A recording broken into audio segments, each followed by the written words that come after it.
We have already instant alert on the phones, and we have them in the walls.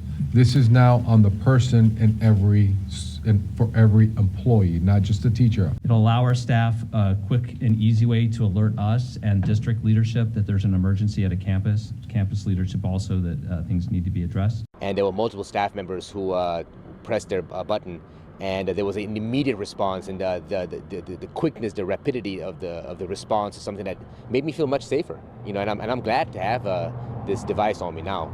It worked as expected. I mean, it was used and it worked, and we responded right away.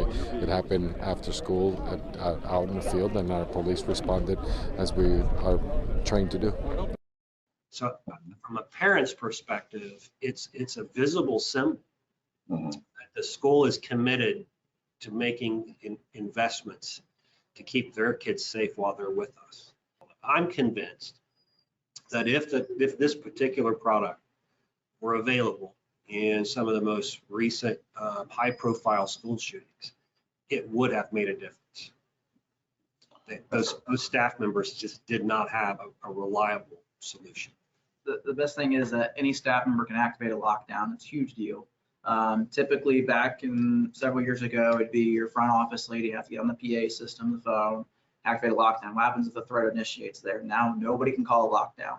So the idea that anybody can call a lockdown is huge. And not only that, 911 is notified immediately, and they have the location of who activated the lockdown with an EMAP. I think that's huge. That's good knowledge, especially for law enforcement. We toot our own horn for being pretty revolutionary at something, but we are the first district in the Midwest that's done this. And, I will be surprised if other districts in our area, like almost all of them, don't have this within the next year, that kind of thing. And, that really is, I think, reinforcing in many ways of the choice that this board made in terms of supporting that, but also the research that especially Brent did. And, the warp speed implementation is absolutely true. Brad Caldwell's not in the room. He's out in the lobby probably, but, just a very small team did a pretty incredible lift to get this done for our system, and it's gone extremely well. So kudos to lots of people for this.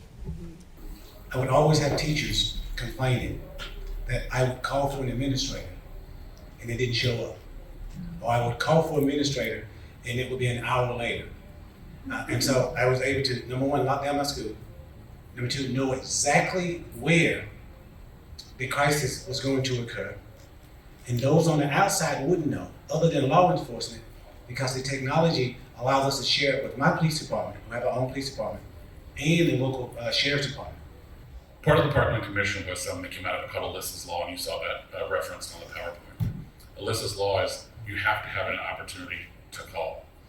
You have to have your staff has to have an ability to call the 911 centers. The problem with that, and it's not disparaging to any other companies, is whenever there's an opportunity to make money in a mandate in any state, there's going to be companies that try to find a short way to do that. And I'll just be honest with them. So we looked at all of them because that's part of our duty to be fiscally responsible. There's nothing that compared to what we implemented with Centegix.